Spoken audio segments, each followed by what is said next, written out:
ਕਹਿੰਦੇ ਹਨ ਕਿ ਜੇਕਰ ਪਤਨੀ ਘੱਟ ਉਮਰ ਦੀ ਹੋਵੇ ਤਾਂ ਉਸ ਦੀ ਸੋਚ ਨੂੰ ਬਦਲਣਾ ਅਤੇ ਉਸ ਨੂੰ ਆਪਣੀ ਸੋਚ ਦੇ ਮੁਤਾਬਿਕ ਢਾਲਣਾ ਬੰਦੇ ਦੇ ਲਈ ਆਸਾਨ ਹੁੰਦਾ ਹੈ। ਇਸ ਲਈ ਬੰਦੇ ਘੱਟ ਉਮਰ ਦੀਆਂ ਔਰਤਾਂ ਨੂੰ ਪਸੰਦ ਕਰਦੇ ਹਨ। ਮੇਰੀ ਪਤਨੀ ਦੀ ਉਮਰ ਵੀ ਮੁਸ਼ਕਿਲ ਨਾਲ 17 ਸਾਲ ਦੀ ਸੀ। ਜਦੋਂ ਮੈਂ ਉਸ ਨੂੰ ਪਹਿਲੀ ਵਾਰ ਵੇਖਿਆ ਤਾਂ ਦੇਖਦੇ ਹੀ ਦਿਲ ਦੇ ਬੈਠਾ। ਉਹ ਕਿਸੇ ਬੱਚੇ ਤੋਂ ਵੀ ਜ਼ਿਆਦਾ ਮਾਸੂਮ ਸੀ, ਜਦੋਂ ਕਿ ਉਸ ਦੀਆਂ ਅੱਖਾਂ ਝੀਲ ਤੋਂ ਵੀ ਡੂੰਘੀਆਂ ਸਨ। ਮੈਂ ਉਸਦੇ ਘਰ ਰਿਸ਼ਤਾ ਭੇਜਿਆ ਤਾਂ ਉਸਦੇ ਮਾਂ-ਬਾਪ ਨੇ ਅਜੀਬ ਜਿਹੀ ਗੱਲ ਕੀਤੀ। ਮਾਂ-ਬਾਪ ਆਪਣੇ ਬੱਚਿਆਂ ਦੀ ਬੁਰਾਈ ਇਸ ਤਰ੍ਹਾਂ ਬਿਆਨ ਨਹੀਂ ਕਰਦੇ, ਪਰ ਗੁਰਮੇਲ ਦੀ ਇਮਾਨਦਾਰੀ ਮੈਨੂੰ ਪਸੰਦ ਆਈ ਸੀ।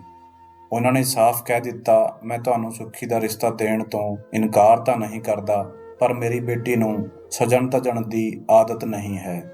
ਇਹ ਅਕਸਰ ਜਿੱਦ ਕਰਨ ਲੱਗ ਜਾਂਦੀ ਹੈ, ਫਿਰ ਇਸ ਦੀ ਜਿੱਦ ਨੂੰ ਪੂਰਾ ਕਰਨਾ ਹੀ ਪੈਂਦਾ ਹੈ। ਨਹੀਂ ਤਾਂ ਨਾ ਇਹ ਕੋਈ ਗੱਲ ਕਰਦੀ ਹੈ ਅਤੇ ਨਾ ਹੀ ਰੋਟੀ ਖਾਂਦੀ ਹੈ। ਥੋੜ੍ਹੀ ਆਕੜ ਵਾਲੀ ਹੈ। ਹਾਲੇ ਘਰ ਦੇ ਕੰਮ ਵੀ ਚੰਗੀ ਤਰ੍ਹਾਂ ਨਹੀਂ ਆਉਂਦੇ। ਜੇਕਰ ਇਸ ਉਮਰ ਵਿੱਚ ਇਸ ਦਾ ਵਿਆਹ ਕਰ ਦੇਵਾਂਗਾ ਤਾਂ ਇਹ ਹੋਰ ਵੀ ਜ਼ਿਆਦਾ ਜਿੱਦੀ ਹੋ ਜਾਵੇਗੀ। ਇਸ ਤੋਂ ਚੰਗਾ ਹੈ ਤੁਸੀਂ ਕੁਝ ਸਾਲ ਇੰਤਜ਼ਾਰ ਕਰ ਲਵੋ, ਕਿਉਂਕਿ ਤੁਸੀਂ ਇਸ ਨੂੰ ਬਰਦਾਸ਼ਤ ਨਹੀਂ ਕਰ ਸਕੋਗੇ। ਗੁਰਮੇਲ ਜੀ ਜਾਣਦੇ ਸਨ ਕਿ ਮੈਂ ਉਹਨਾਂ ਦੀ ਬੇਟੀ ਨੂੰ ਕਿੰਨਾ ਪਸੰਦ ਕਰਦਾ ਹਾਂ। ਮੈਂ ਉਹਨਾਂ ਨੂੰ ਭਰੋਸਾ ਦਿਵਾਇਆ ਕਿ ਮੈਨੂੰ ਇਸ ਗੱਲ ਦੀ ਕੋਈ ਪਰਵਾਹ ਨਹੀਂ ਹੈ। ਮੈਂ ਆਪਣੀ ਪਤਨੀ ਦੀ ਪਸੰਦ ਆਪਣੇ ਮੁਤਾਬਕ ਖੁਦ ਹੀ ਬਦਲ ਲਵਾਂਗਾ। ਮੇਰੇ ਕਹਿਣ ਤੋਂ ਬਾਅਦ ਇਹ ਰਿਸ਼ਤਾ ਮਨਜ਼ੂਰ ਕਰ ਲਿਆ ਗਿਆ। ਮੁਕਲਾਵਾ ਅਗਲੇ ਸਾਲ ਦਿੱਤਾ ਗਿਆ। ਮੈਂ ਬੜੇ ਔਖੇ ਦਿਨ ਗਿਣ-ਗਿਣ ਕੇ ਉਸ ਦਿਨ ਦਾ ਇੰਤਜ਼ਾਰ ਕੀਤਾ ਜਦੋਂ ਸੁੱਖੀ ਮੇਰੀ ਦੁਲਹਨ ਬਣ ਕੇ ਮੇਰੇ ਘਰ ਦੇ ਵਿਹੜੇ ਵਿੱਚ ਆਈ ਤਾਂ ਮੈਂ ਉਸ ਦੀ ਖੂਬਸੂਰਤੀ ਦੇਖ ਕੇ ਦੰਗ ਰਹਿ ਗਿਆ। ਹੁਣ ਉਹ ਹੋਰ ਵੀ ਜ਼ਿਆਦਾ ਸੋਹਣੀ ਹੋ ਗਈ ਸੀ, ਪਰ ਉਸ ਦੀਆਂ ਅੱਖਾਂ ਵਿੱਚ ਅਜੀਬ ਜਿਹਾ ਸੁੰਨਾਪਣ ਸੀ। ਉਹ ਵਾਰ-ਵਾਰ ਆਪਣੇ ਵਿਆਹ ਦੇ ਜੋੜੇ ਨੂੰ ਹੱਥ ਲਗਾ ਕੇ ਦੇਖਦੀ, ਜਿਵੇਂ ਉਸ ਨੂੰ ਯਕੀਨ ਨਾ ਆ ਰਿਹਾ ਹੋਵੇ। ਮੂੰਹ ਦਿਖਾਈ ਵਿੱਚ ਮੈਂ ਉਸ ਨੂੰ ਸੋਨੇ ਦੇ ਗਹਿਣੇ ਦਿੱਤੇ, ਜਿਨ੍ਹਾਂ ਨੂੰ ਉਸਨੇ ਇੱਕ ਵਾਰ ਵੀ ਪਾ ਕੇ ਨਹੀਂ ਦੇਖਿਆ। ਮੇਰੇ ਲਈ ਤੁਹਾਡਾ ਪਿਆਰ ਹੀ ਕਾਫੀ ਹੈ, ਮੈਨੂੰ ਇਹਨਾਂ ਗਹਿਣਿਆਂ ਦੀ ਲੋੜ ਨਹੀਂ। ਸੁੱਖੀ ਦਾ ਇਹ ਵਰਤਾਓ ਦੇਖ ਕੇ ਮੈਨੂੰ ਉਸਦੇ ਪਾਪਾ ਦੀ ਗੱਲ ਯਾਦ ਆਈ। ਪਰ ਅਜਿਹੀ ਕੀ ਗੱਲ ਸੀ ਕਿ ਸੁੱਖੀ ਮੇਰਾ ਦਿੱਤਾ ਤੋਹਫਾ ਵੀ ਸਵੀਕਾਰ ਨਹੀਂ ਕਰ ਪਾ ਰਹੀ ਸੀ ਅਤੇ ਵਿਆਹ ਦੇ ਜੋੜੇ ਨੂੰ ਇੰਨੀ ਹੈਰਾਨੀ ਨਾਲ ਦੇਖਦੀ ਕਿ ਮੈਨੂੰ ਉਸ 'ਤੇ ਸ਼ੱਕ ਹੋਣ ਲੱਗਦਾ ਕਿ ਕਿਤੇ ਇਹ ਕੋਈ ਪਾਗਲ ਜਾਂ ਮਾਨਸਿਕ ਰੋਗੀ ਤਾਂ ਨਹੀਂ।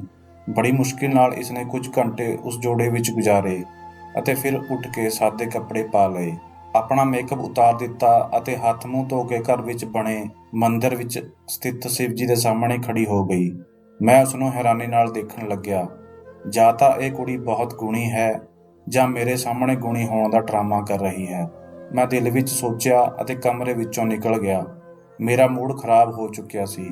ਵਿਆਹ ਦੀ ਸਵੇਰ ਮੈਂ ਸੁੱਖੀ ਨੂੰ ਸਾਦੇ ਕੱਪੜਿਆਂ ਵਿੱਚ ਦੇਖਿਆ ਤਾਂ ਮੇਰੇ ਮੱਥੇ ਵਿੱਚ ਵੱਟ ਪੈ ਗਏ। ਮੈਨੂੰ ਹੁਣ ਉਸ ਉੱਤੇ ਗੁੱਸਾ ਆ ਰਿਹਾ ਸੀ। ਸੁੱਖੀ, ਇੰਨੀ ਵੀ ਸਾਦਗੀ ਚੰਗੀ ਨਹੀਂ। ਤੈਨੂੰ ਤਾਂ ਪਤਾ ਹੈ ਮੈਨੂੰ ਫੈਸ਼ਨੇਬਲ ਕੁੜੀਆਂ ਪਸੰਦ ਹਨ।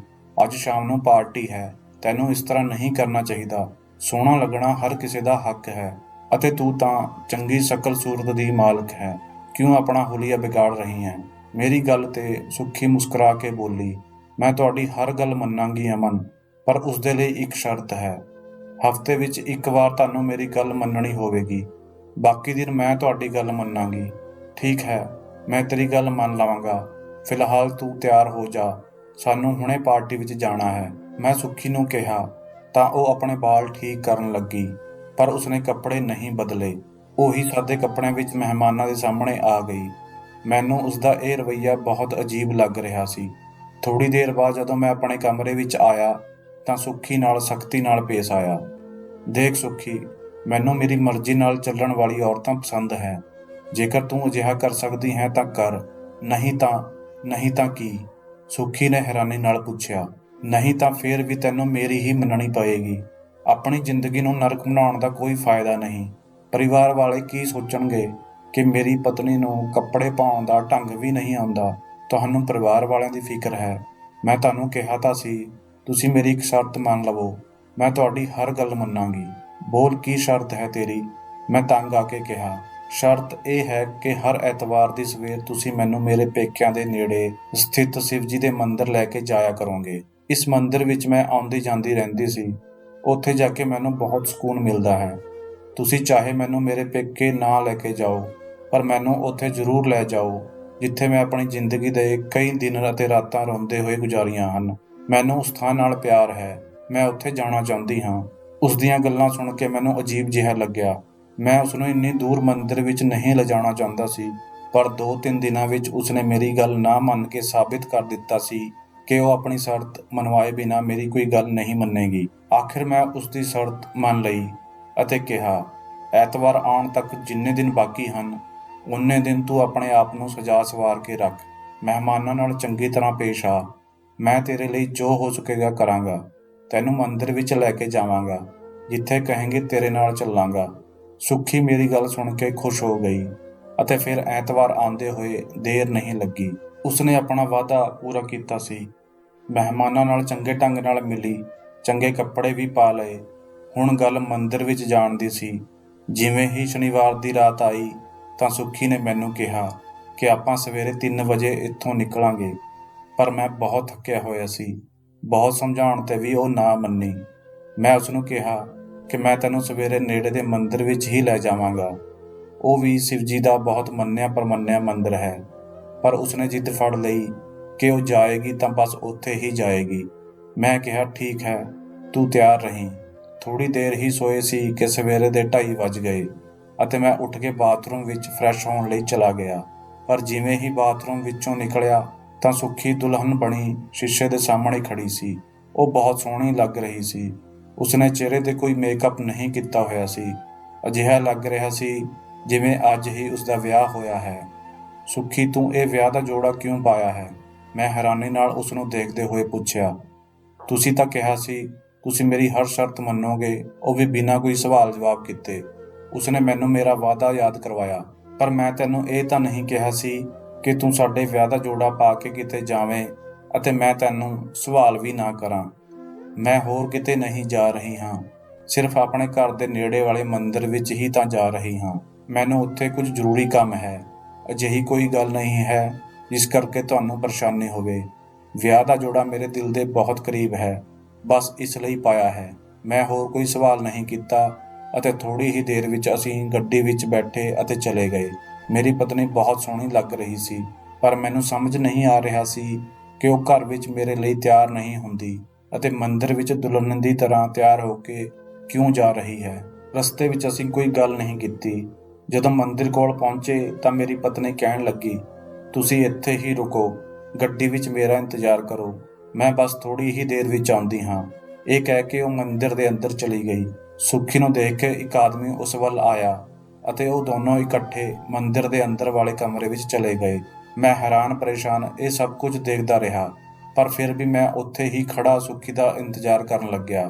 ਮੈਂ ਇਸ ਤੋਂ ਪਹਿਲਾਂ ਕਿ ਸੁੱਖੀ 'ਤੇ ਸ਼ੱਕ ਕਰਦਾ, ਮੈਨੂੰ ਮੰਮੀ ਦੀ ਕਹੀ ਗੱਲ ਯਾਦ ਆ ਗਈ। ਦੇਖ ਪੁੱਤਰ, ਮੈਂ ਸੁੱਖੀ ਨੂੰ ਇੰਨਾ ਪਸੰਦ ਤਾਂ ਨਹੀਂ ਕਰਦੀ ਹਾਂ, ਪਰ ਮੈਂ ਇੰਨਾ ਜਾਣਦੀ ਹਾਂ ਕਿ ਉਹ ਇੱਕ ਚੰਗੇ ਚਰਿੱਤਰ ਵਾਲੀ ਕੁੜੀ ਹੈ। ਹਾਲਾਂਕਿ ਇਸ ਦੀ ਤੇਰੇ ਵਿੱਚ ਦਿਲਚਸਪੀ ਘੱਟ ਹੈ, ਪਰ ਇਹ ਸਿਰਫ ਅਤੇ ਸਿਰਫ ਇਸ ਦਾ ਬਚਪਨਾ ਹੈ।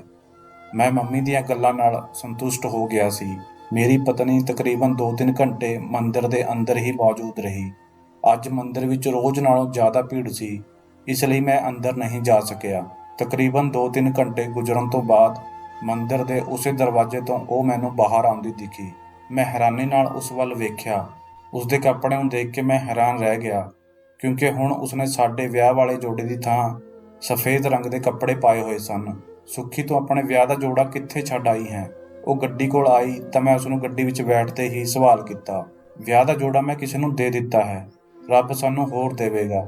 ਤੂੰ ਮਜ਼ਾਕ ਕਰ ਰਹੀ ਹੈ? ਤੂੰ ਸਾਡੇ ਵਿਆਹ ਦਾ ਜੋੜਾ ਕਿਸੇ ਨੂੰ ਨਹੀਂ ਦੇ ਸਕਦੀ। ਉਹ ਜੋੜਾ ਬਹੁਤ ਖਾਸ ਹੈ। ਮੈਂ ਇੰਨੇ ਪਿਆਰ ਨਾਲ ਬਣਵਾਇਆ ਸੀ ਕਿ ਤੂੰ ਸਭ ਭੁੱਲ ਗਈ। ਮੈਂ ਸੁੱਖੀ ਨੂੰ ਯਾਦ ਕਰਵਾਉਣ ਦੀ ਕੋਸ਼ਿਸ਼ ਕੀਤੀ, ਪਰ ਉਸ ਉੱਪਰ ਮੇਰੀ ਕਿਸੇ ਗੱਲ ਦਾ ਅਸਰ ਨਹੀਂ ਹੋਇਆ। ਉਹ ਕਹਿਣ ਲੱਗੀ, ਮੈਂ ਕੋਈ ਗਲਤ ਕੰਮ ਨਹੀਂ ਕੀਤਾ। ਮੈਂ ਆਪਣਾ ਉਹ ਜੋੜਾ ਇੱਕ ਸਹੇਲੀ ਨੂੰ ਦੇ ਦਿੱਤਾ ਹੈ। ਉਹ ਆਪਣਾ ਵਿਆਹ ਨਿਬੇੜ ਕੇ ਵਾਪਸ ਦੇ ਦੇਵੇਗੀ। ਸੁੱਖੀ ਦੀ ਇਸ ਗੱਲ 'ਤੇ ਮੈਨੂੰ ਸ਼ੱਕ ਜਿਹਾ ਹੋਇਆ ਸੀ। ਮੈਂ ਸੁੱਖੀ ਨੂੰ ਉੱਥੇ ਹੀ ਬੈਠਣ ਲਈ ਕਿਹਾ ਅਤੇ ਆਪ ਗੱਡੀ ਵਿੱਚੋਂ ਉਤਰ ਕੇ ਮੰਦਿਰ ਵਿੱਚ ਬੈਠੇ ਇੱਕ ਅਜਿਹੇ ਆਦਮੀ ਕੋਲ ਗਿਆ ਜੋ ਤਕਰੀਬਨ 2 ਘੰਟੇ ਤੋਂ ਉੱਥੇ ਹੀ ਬੈਠਾ ਆਉਣ ਜਾਣ ਵਾਲਿਆਂ ਨੂੰ ਦੇਖ ਰਿਹਾ ਸੀ। ਇਸ ਤੋਂ ਪਹਿਲਾਂ 2-3 ਵਾਰ ਉਸਦੀ ਨਜ਼ਰ ਮੇਰੇ ਵੱਲ ਵੀ ਜਾ ਚੁੱਕੀ ਸੀ। ਉਹ ਜਾਣਦਾ ਸੀ ਕਿ ਮੈਂ ਗੱਡੀ ਵਿੱਚ ਬੈਠਾ ਕਿਸੇ ਦੀ ਉਡੀਕ ਕਰ ਰਿਹਾ ਹਾਂ। ਮੈਂ ਉਸਨੂੰ ਸਾਰੀ ਗੱਲ ਦੱਸ ਕੇ ਪੁੱਛਿਆ ਕਿ ਕੀ ਤੁਸੀਂ ਕਿਸੇ ਦੁਲਹਨ ਬਣੀ ਔਰਤ ਨੂੰ ਇੱਥੋਂ ਅੰਦਰ ਜਾਂਦੇ ਹੋਏ ਦੇਖਿਆ ਹੈ? ਉਹ ਮੇਰੀ ਪਤਨੀ ਨੂੰ ਪਹਿਲਾਂ ਤੋਂ ਹੀ ਜਾਣਦਾ ਸੀ, ਪਰ ਉਸਨੇ ਮੈਨੂੰ ਕੁਝ ਵੀ ਨਹੀਂ ਦੱਸਿਆ। ਕਹਿਣ ਲੱਗਿਆ, ਸੁੱਖੀ ਨੇ ਮੈਨੂੰ ਮਨਾ ਕੀਤਾ ਸੀ ਕਿ ਮੈਂ ਇਸ ਬਾਰੇ ਵਿੱਚ ਕਿਸੇ ਨੂੰ ਵੀ ਨਾ ਦੱਸਾਂ। ਹੁਣ ਤੂੰ ਮੈਨੂੰ ਜ਼ਬਰਦਸਤੀ ਇਹ ਨਹੀਂ ਕਹਿ ਸਕਦਾ ਕਿ ਮੈਂ ਤੈਨੂੰ ਉਸਦੇ ਬਾਰੇ ਵਿੱਚ ਕਿਉਂ ਨਾ ਦੱਸਾਂ, ਅਤੇ ਜੇਕਰ ਉਹ ਤੇਰੀ ਪਤਨੀ ਹੈ ਤਾਂ ਉਸਨੂੰ ਖੁਦ ਸੰਭਾਲ, ਮੈਂ ਤੇਰੀ ਮਦਦ ਨਹੀਂ ਕਰ ਸਕਦਾ। ਉਸ ਬੁੱਢੇ ਆਦਮੀ ਦਾ ਟੱਕੇ ਵਰਗਾ ਜਵਾਬ ਸੁਣ ਕੇ ਮੈਂ ਵਾਪਸ ਗੱਡੀ ਵਿੱਚ ਆ ਕੇ ਬੈਠ ਗਿਆ। ਇੱਥੇ ਸਭ ਸੁੱਖੀ ਨੂੰ ਜਾਣਦੇ ਸਨ, ਪਰ ਕਿਸ ਕਰਕੇ ਇਹ ਮੈਂ ਨਹੀਂ ਜਾਣਦਾ ਸੀ। ਫਿਲਹਾਲ ਮੰਦਰ ਵਿੱਚੋਂ ਆ ਕੇ ਸੁੱਖੀ ਬਹੁਤ ਖੁਸ਼ ਸੀ। ਉਹ ਘਰ ਆਈ ਤਾਂ ਕਹਿਣ ਲੱਗੀ, ਅੱਜ ਤੁਸੀਂ ਮੇਰੀ ਇੱਛਾ ਪੂਰੀ ਕਰ ਦਿੱਤੀ। ਮੈਨੂੰ ਇੰਨੇ ਦਿਨਾਂ ਬਾਅਦ ਉਹ ਸਕੂਨ ਮਿਲਿਆ ਜੋ ਮੈਂ ਸੋਚ ਵੀ ਨਹੀਂ ਸਕਦੀ ਸੀ। ਬਸ ਤੁਸੀਂ ਮੇਰੀ ਇੱਕ ਗੱਲ ਹੋਰ ਮੰਨ ਲਵੋ, ਉਸ ਤੋਂ ਬਾਅਦ ਭਾਵੇਂ ਤੁਸੀਂ ਮੈਨੂੰ ਆਪਣੀ ਨੌਕਰਾਨੀ ਬਣਾ ਕੇ ਰੱਖਿਓ, ਮੈਂ ਤੁਹਾਡੇ ਤੋਂ ਕੁਝ ਨਹੀਂ ਮੰਗਾਂਗੀ, ਨਾ ਹੀ ਕਿਸੇ ਗੱਲ ਤੇ ਕੋਈ ਇਤਰਾਜ਼ ਕਰਾਂਗੀ। ਇੱਕਦਮ ਉਸਦਾ ਵਿਵਹਾਰ ਬਦਲ ਗਿਆ ਸੀ, ਜੋ ਮੈਨੂੰ ਪਹਿਲਾਂ ਵਰਗੇ ਕਿਸੇ ਸ਼ੱਕ ਵਿੱਚ ਪਾ ਰਿਹਾ ਸੀ। ਠੀਕ ਹੈ, ਬੋਲ, ਕੀ ਗੱਲ ਹੈ? ਮੈਂ ਨਰਮੀ ਨਾਲ ਪੁੱਛਿਆ, ਤਾਂ ਸੁੱਖੀ ਦੀ ਫਰਮਾਇਸ਼ ਸੁਣ ਕੇ ਮੇਰੇ ਕੰਨਾਂ ਵਿੱਚੋਂ ਧੂੰਆਂ ਨਿਕਲਣ ਲੱਗਾ। ਉਸਨੇ ਵਿਆਹ ਵਾਲੇ ਜੋੜੇ ਦੀ ਮੰਗ ਕੀਤੀ ਸੀ। ਮੈਨੂੰ ਤਾਂ ਹੁਣ ਇਹ ਪੂਰੀ ਦਾਲ ਹੀ ਕਾਲੀ ਲੱਗ ਰਹੀ ਸੀ।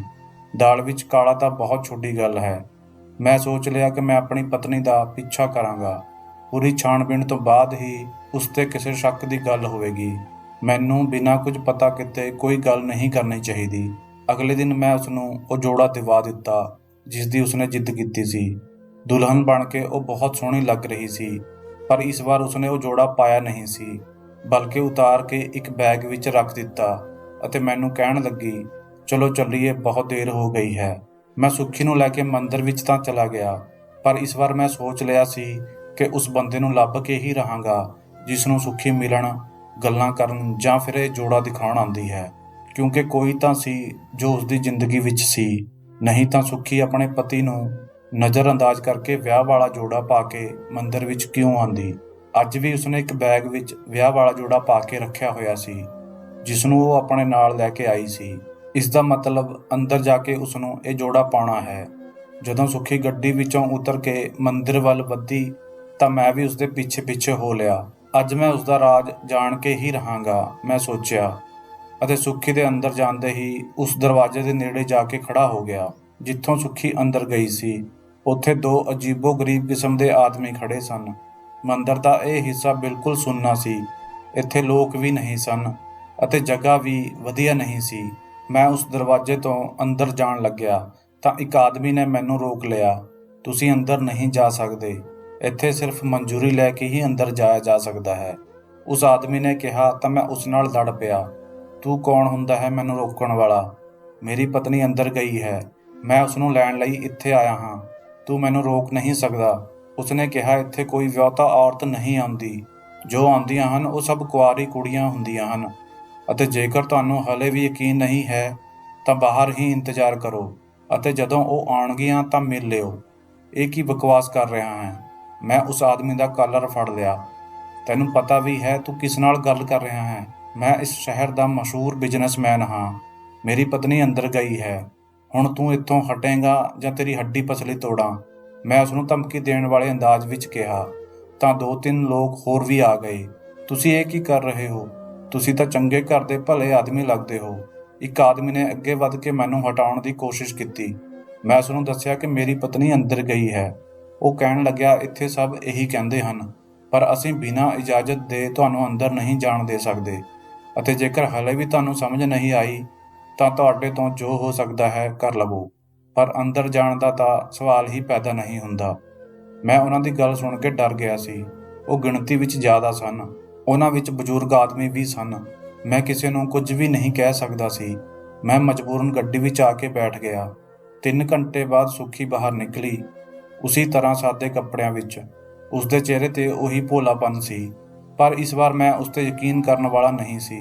ਉਸਦੇ ਗੱਡੀ ਵਿੱਚ ਬੈਠਦੇ ਹੀ ਮੈਂ ਉਸਨੂੰ ਝਿੜਕਣ ਲੱਗਿਆ। ਸੁੱਖੀ, ਇਹ ਕੀ ਤਰੀਕਾ ਹੈ? ਮੈਂ ਤੇਰੇ ਪਿੱਛੇ ਮੰਦਰ ਵਿੱਚ ਆਇਆ ਤਾਂ ਉਹਨਾਂ ਲੋਕਾਂ ਨੇ ਮੈਨੂੰ ਉਸ ਕਮਰੇ ਵਿੱਚ ਦਾਖਲ ਨਹੀਂ ਹੋਣ ਦਿੱਤਾ। ਤੂੰ ਮੈਨੂੰ ਦੱਸ, ਤੂੰ ਉੱਥੇ ਕੀ ਕਰਨ ਜਾਂਦੀ ਹੈ? ਤੇਰਾ ਪਤੀ ਹੋਣ ਦੇ ਨਾਤੇ ਮੈਨੂੰ ਇਹ ਜਾਣਨ ਦਾ ਹੱਕ ਹੈ। ਤੁਸੀਂ ਮੇਰੇ 'ਤੇ ਸ਼ੱਕ ਕਰ ਰਹੇ ਹੋ? ਸੁੱਖੀ ਨੇ ਪਰੇਸ਼ਾਨ ਹੋ ਕੇ ਕਿਹਾ। ਹਾਂ, ਕਰ ਰਿਹਾ ਹਾਂ। ਅਗਲੀ ਵਾਰ ਮੈਂ ਤੇਰੇ ਨਾਲ ਆਵਾਂਗਾ ਅਤੇ ਦੇਖਾਂਗਾ ਕਿ ਤੂੰ ਇੱਥੇ ਕੀ ਕਰਨ ਆਉਂਦੀ ਹੈ। ਹੁਣ ਇਹ ਨਾ ਕਹੀਂ ਕਿ ਤੇਰਾ ਕੰਮ ਖਤਮ ਹੋ ਗਿਆ ਹੈ। ਮੈਂ ਸੱਚ ਜਾਣੇ ਬਿਨਾਂ ਪਿੱਛੇ ਨਹੀਂ ਹਟਾਂਗਾ। ਮੇਰੀ ਗੱਲ ਸੁਣ ਕੇ ਉਸਦੀਆਂ ਅੱਖਾਂ ਵਿੱਚ ਹੰਝੂ ਆ ਗਏ। ਇਸ ਤੋਂ ਪਹਿਲਾਂ ਕਿ ਉਹ ਰੋਣ ਧੋਣ ਦਾ ਨਾਟਕ ਸ਼ੁਰੂ ਕਰਦੀ, ਮੈਂ ਗੱਡੀ ਅੱਗੇ ਵਧਾ ਦਿੱਤੀ। ਹੁਣ ਮੇਰੀ ਵੀ ਬਰਦਾਸ਼ਤ ਦੀ ਹੱਦ ਖਤਮ ਹੁੰਦੀ ਜਾ ਰਹੀ ਸੀ। 1-2 ਦਿਨ ਵਿੱਚ ਸੁੱਖੀ ਇਹ ਗੱਲ ਭੁੱਲ ਚੁੱਕੀ ਸੀ। ਮੈਂ ਵੀ ਖੁਸ਼ ਸੀ ਕਿ ਹੁਣ ਸ਼ਾਇਦ ਉਹ ਮੰਦਿਰ ਵਿੱਚ ਜਾਣ ਦੀ ਜਿੱਦ ਨਹੀਂ ਕਰੇਗੀ। ਚਲੋ, ਜੇਕਰ ਉਸ ਤੋਂ ਕੋਈ ਗਲਤੀ ਹੋ ਵੀ ਗਈ ਤਾਂ ਮੈਂ ਉਸਨੂੰ ਮਾਫ਼ ਕਰ ਦੇਵਾਂਗਾ। ਪਰ ਸ਼ਨੀਵਾਰ ਦਾ ਦਿਨ ਆਉਂਦੇ ਹੀ ਉਸਨੇ ਜਿੱਦ ਸ਼ੁਰੂ ਕਰ ਦਿੱਤੀ। ਅਮਨ, ਮੈਨੂੰ ਦੁਲਹਨ ਦਾ ਜੋੜਾ ਲੈਣਾ ਹੈ। ਤੁਸੀਂ ਮੇਰੇ ਨਾਲ ਬਾਜ਼ਾਰ ਚੱਲੋ।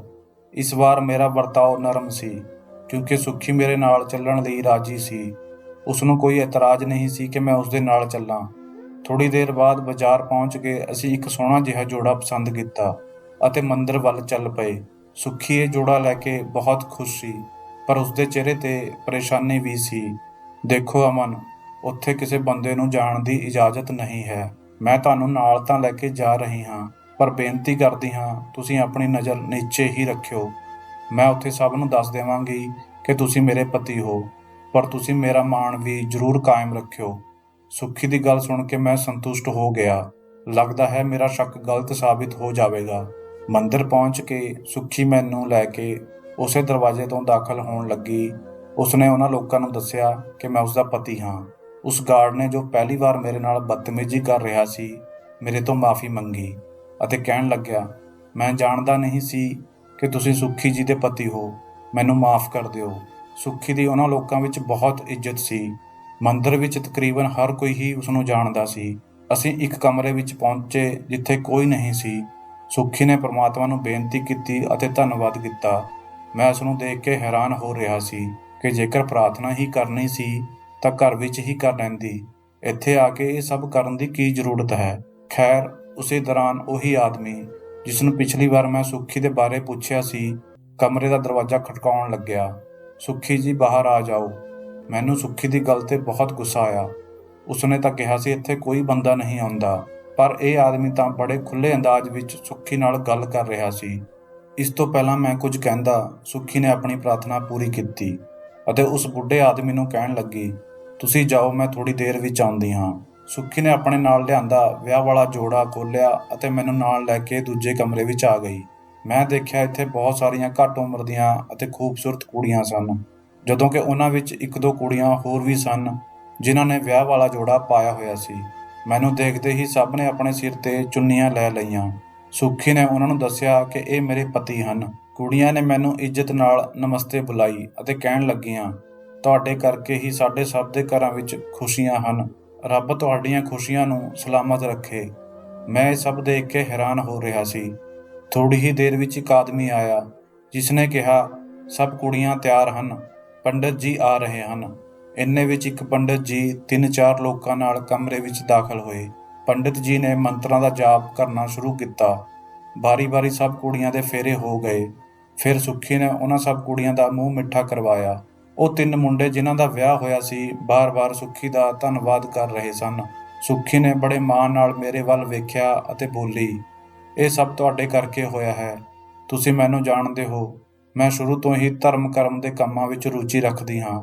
ਮੈਨੂੰ ਪਰਮਾਤਮਾ ਦੀ ਪੂਜਾ ਤੋਂ ਇਲਾਵਾ ਲੋਕਾਂ ਦੇ ਟੁੱਟੇ ਹੋਏ ਦਿਲਾਂ ਨੂੰ ਵੀ ਜੋੜਨ ਦਾ ਬਹੁਤ ਸ਼ੌਂਕ ਸੀ। ਮੈਂ ਜਦੋਂ ਤੋਂ ਮੰਦਿਰ ਵਿੱਚ ਆਉਣ ਲੱਗੀ, ਮੈਨੂੰ ਲੱਗਿਆ ਕਿ ਹਰ ਆਦਮੀ ਇੱਥੇ ਸ਼ਾਂਤੀ ਦੀ ਭਾਲ ਵਿੱਚ ਆਉਂਦਾ ਹੈ। ਮੈਂ ਇੱਥੇ ਮੌਜੂਦ ਲੋਕਾਂ ਨੂੰ ਸਕੂਨ ਦੇਣਾ ਚਾਹੁੰਦੀ ਸੀ। ਮੈਨੂੰ ਇੱਥੇ ਜੋ ਵੀ ਮੁੰਡਾ ਜਾਂ ਕੁੜੀ ਰੋਂਦਾ ਮਿਲਦਾ, ਮੈਂ ਉਸ ਨੂੰ ਤਸੱਲੀ ਦਿੰਦੀ ਅਤੇ ਕਹਿੰਦੀ ਕਿ ਤੁਹਾਡੀ ਜ਼ਿੰਦਗੀ ਵਿੱਚ ਖੁਸ਼ੀਆਂ ਆਉਣਗੀਆਂ। ਉਹ ਮੇਰੀ ਗੱਲ 'ਤੇ ਯਕੀਨ ਕਰ ਲੈਂਦੇ। ਮੈਂ ਕਿਸੇ ਦੂਜੇ ਟੁੱਟੇ ਹੋਏ ਦਿਲਾਂ ਵਾਲੇ ਮੁੰਡੇ ਜਾਂ ਕੁੜੀ ਦੇ ਵਿਆਹ ਦਾ ਇੰਤਜ਼ਾਮ ਕਰ ਦਿੰਦੀ। ਇੱਥੇ ਜ਼ਿਆਦਾਤਰ ਲੋਕ ਲਾਵਾਰਿਸ ਘਰਾਂ ਦੇ ਆਉਂਦੇ ਹਨ। ਉਹਨਾਂ ਨੂੰ ਕੋਈ ਪੁੱਛਣ ਵਾਲਾ ਨਹੀਂ ਹੁੰਦਾ। ਇਸ ਵਿੱਚ ਕੀ ਬੁਰਾਈ ਹੈ ਕਿ 2 ਲੋਕ ਆਪਸ ਵਿੱਚ ਇੱਕ ਹੋ ਜਾਣ ਤਾਂ ਉਹ ਕਈ ਪਾਪਾਂ ਤੋਂ ਬਚ ਜਾਣਗੇ। ਬਸ ਮੈਂ ਆਪਣੇ ਵਿਆਹ ਦਾ ਜੋੜਾ ਕੁਰਬਾਨ ਕਰਨ ਤੋਂ ਬਾਅਦ ਇਸ ਰਸਮ ਦੀ ਸ਼ੁਰੂਆਤ ਕੀਤੀ ਸੀ। ਵਿਆਹ ਦਾ ਜੋੜਾ ਪਾ ਕੇ ਇਸ ਲਈ ਆਈ ਸੀ ਕਿਉਂਕਿ ਮੈਂ ਜ਼ਿਆਦਾ ਦੇਰ ਤੱਕ ਉਸਨੂੰ ਆਪਣੇ ਨਾਲ ਰੱਖਣਾ ਚਾਹੁੰਦੀ ਸੀ। ਮੈਂ ਉਸਨੂੰ ਆਖਰੀ ਵਾਰ ਪਾਉਣਾ ਚਾਹੁੰਦੀ ਸੀ। ਉਸ ਤੋਂ ਬਾਅਦ ਮੈਂ ਜੋ ਵੀ ਜੋੜੇ ਲਿੱਤੇ ਉਹਨਾਂ ਨੂੰ ਪਾ ਕੇ ਨਹੀਂ ਦੇਖਿਆ, ਸਿਰਫ ਆਪਣੇ ਨਾਲ ਲੈ ਕੇ ਆਉਂਦੀ ਸੀ। ਇਹਨਾਂ ਕੁੜੀਆਂ ਨੂੰ ਦਹੇਜ ਨਹੀਂ ਦਿੱਤਾ ਜਾਂਦਾ ਅਤੇ ਨਾ ਹੀ ਇਹਨਾਂ ਦੇ ਵਿਆਹ ਵਿੱਚ ਕੋਈ ਹੋਰ ਸਜਾਵਟ ਕੀਤੀ ਜਾਂਦੀ ਹੈ। ਇੱਕ ਵਿਆਹ ਵਾਲਾ ਜੋੜਾ ਹੀ ਇਹਨਾਂ ਨੂੰ ਖਾਸ ਬਣਾਉਂਦਾ ਹੈ। ਬਸ ਇਸ ਲਈ ਮੈਂ ਹਰ ਹਫ਼ਤੇ ਤੁਹਾਡੇ ਤੋਂ ਵਿਆਹ ਦਾ ਜੋੜਾ ਮੰਗਵਾਉਂਦੀ ਸੀ, ਕਿਉਂਕਿ ਹਰ ਹਫ਼ਤੇ ਕਿਸੇ ਨਾ ਕਿਸੇ ਦਾ ਵਿਆਹ ਹੁੰਦਾ ਸੀ। ਸੁੱਖੀ ਨੇ ਇਹ ਕਹਿ ਕੇ ਆਪਣੀ ਗੱਲ ਪੂਰੀ ਕੀਤੀ ਤਾਂ ਮੈਂ ਸ਼ਰਮ ਦੇ ਮਾਰੇ ਆਪਣੀਆਂ ਨਜ਼ਰਾਂ ਝੁਕਾ ਲਈਆਂ ਕਿ ਮੈਂ ਆਪਣੀ ਪਤਨੀ 'ਤੇ ਸ਼ੱਕ ਕੀਤਾ ਅਤੇ ਉਸ ਨੂੰ ਬੁਰਾ ਭਲਾ ਕਿਹਾ, ਉਹ ਤਾਂ ਦੋ ਲੋਕਾਂ ਨੂੰ ਪਾਪ ਕਰਨ ਤੋਂ ਬਚਾ ਰਹੀ ਸੀ। ਤਾਂ ਦੋਸਤੋ, ਇਹ ਸੀ ਸਾਡੀ ਅੱਜ ਦੀ ਕਹਾਣੀ। ਕੀ ਕੁੜੀ ਨੇ ਆਪਣੇ ਪਤੀ ਨੂੰ ਪਹਿਲਾਂ ਨਾ ਦੱਸ ਕੇ ਸਹੀ ਕੀਤਾ, ਜਾਂ ਇਹ ਉਸਦੀ ਘੱਟ ਉਮਰ ਦੀ ਨਾਸਮਝੀ ਦੇ ਕਾਰਨ ਹੋਇਆ? ਮੇਰਾ ਤਾਂ ਮੰਨਣਾ ਹੈ ਕਿ ਉਸਨੂੰ ਪਹਿਲਾਂ ਹੀ ਦੱਸ ਦੇਣਾ ਚਾਹੀਦਾ ਸੀ। ਸ਼ਾਇਦ ਕੋਈ ਵੀ ਇਸ ਚੰਗੇ ਕੰਮ ਨੂੰ ਕਰਨ ਤੋਂ ਨਾ ਰੁਕਦਾ। ਤੁਹਾਡੀ ਰਾਏ ਕੀ ਹੈ? ਕਮੈਂਟ ਬਾਕਸ ਵਿੱਚ ਸਾਨੂੰ ਜ਼ਰੂਰ ਦੱਸਿਓ, ਅਤੇ ਚੈਨਲ ਨੂੰ ਸਬਸਕ੍ਰਾਈਬ ਅਤੇ ਘੰਟੀ ਨੂੰ ਦਬਾ ਕੇ ਆਲ 'ਤੇ ਸੈੱਟ ਕਰ ਲਿਓ, ਤਾਂ ਜੋ ਆਉਣ ਵਾਲੀ ਵੀਡੀਓ ਤੁਹਾਨੂੰ ਤੁਰੰਤ ਮਿਲ ਜਾਵੇ। ਮੈਨੂੰ ਦਿਓ ਅਗਲੀ ਵੀਡੀਓ ਤੱਕ ਇਜਾਜ਼ਤ। ਤਦ ਤੱਕ ਲਈ ਧੰਨਵਾਦ।